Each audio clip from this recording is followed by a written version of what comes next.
Howdy, welcome to Group Video, Lab 8 edition. Our group members are Arun, Kerwin, Nathan, and Patrick.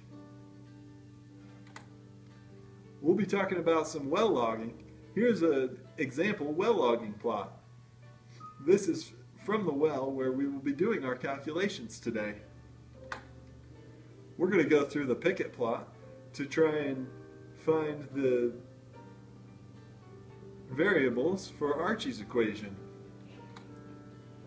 We're going to also go learn about movable oil. We're going to learn about how it's used in the industry, and we're also going to learn how to calculate it. We're going to have to use Archie's equation for that as well. Please enjoy this video.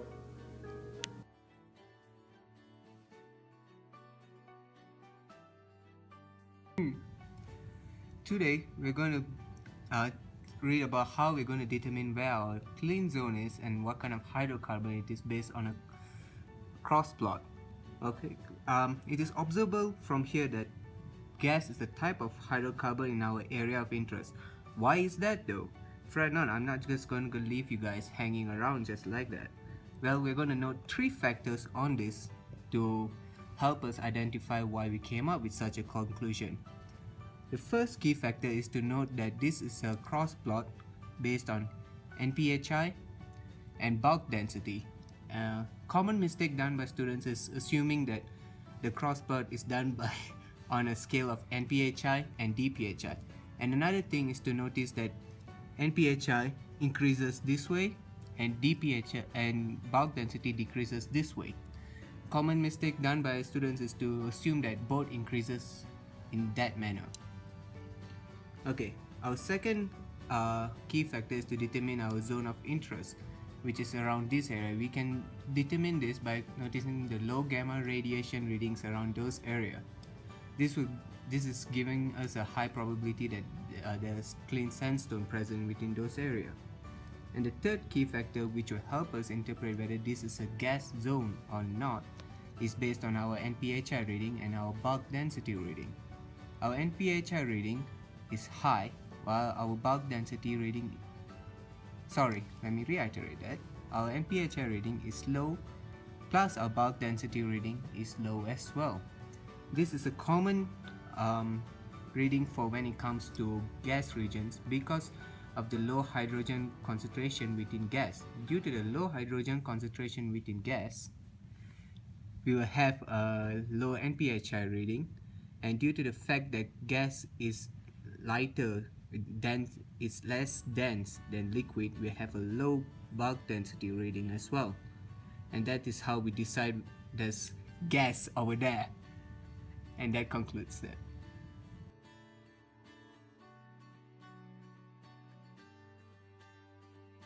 Hello, today we are going to talk about the last question where we're going to talk about how to calculate the water saturation and your movable oil from this question. Oh wait, I was supposed to do a southern accent, right? Yeah. Well, yeehaw! Howdy gentlemen. Well, today we're going to talk about some water saturation at different depths. Well, first of all, you want to use your water saturation from a different depth and convert it to the depth that you want using ARP's equation, as it is shown right over there. Then the next step is to calculate the porosity. Now the way to do that is to use your density porosity and your neutron porosity, folks, to calculate your calculated value of porosity at that location. Now the next step is to basically calculate the deep value of resistivity, which can be obtained from your resistivity log, as you will see in a second. And the page is not scrolling, so, well, oops. There we go, folks. Well, you want to use your RT value, which is nothing but your true resistivity, which is indicated by your deep value of resistivity, using your resistivity logs at a given depth. Now, using these values, you can find out what the water saturation is, as shown right here, using the Archie's equation. Well, using the Archie's equation, once we know the water saturation, our next step is to calculate the flushed zone water saturation using the Archie's equation again. But this time, we're going to be using the mud filtrate resistivity at that certain depth. Now this is a value that is usually given to us using data analysis or experimentation, etc., etc. Now the first step is to convert it to our depth of interest using the ARPS equation again. Now after that, you want to basically use the ARPS equation. After we use the ARPS equation, you want to basically use your mud filtrate value, and you want your RXO to basically calculate your RSXO value using Archie's equation. Losing your Now your RX. losing your accent, Billy Bob. Oh, sorry there. Well, what you all want to do is to basically use your RXO value, which is basically your shallow resistivity, as obtained from the resistivity log at that depth.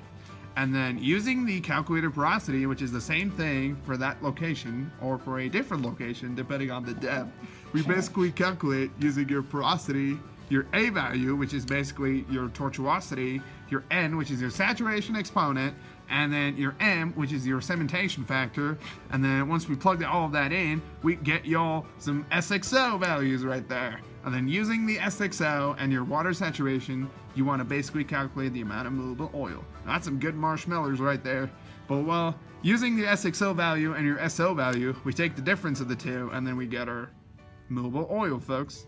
Well, next up is my colleague Patrick, who's going to be talking more about the concept of movable oil and how it's being used in the industry. Well, yeehaw, folks. See you next time.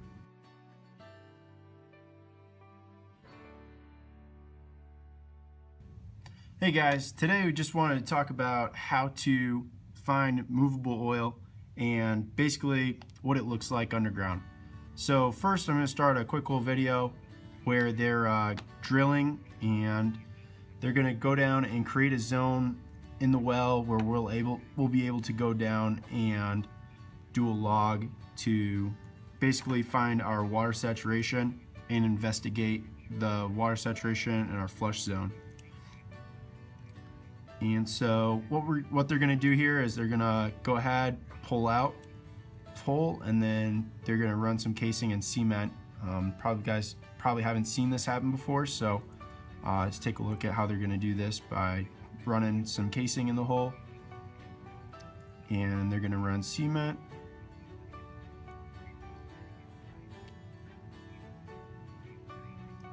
And while they're doing this, running another plug, pushing all that cement out of the hole, and then they're going to go ahead and drill through it. And they're going to go ahead and repeat that process quicker this time. This is a good rig crew. That was fast. And so right now we have a zone, basically our reservoir, that we're going to go ahead and be able to log with wireline tools down through the center here.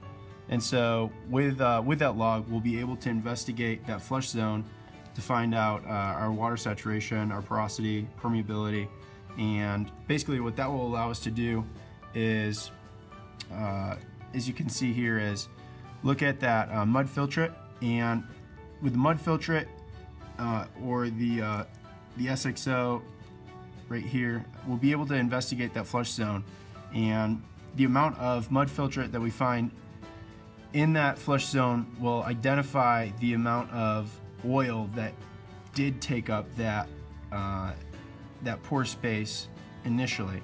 Now that oil that took up that space initially will basically represent the amount of oil that was there, and from that you can calculate how much that oil is profitable. So the more filtrate in that zone, the more profitable it will be to produce that zone. And so with that, companies want to look for that being the number one way to identify how much oil they can find in place and calculate how much they'll be able to recover from that number. And so that's how you calculate your movable oil from your SXO and your SW. And if you guys have any other questions, feel free to ask us in class. Thank you. That was the end of our project, and we all hope you guys have a great break. Thank you.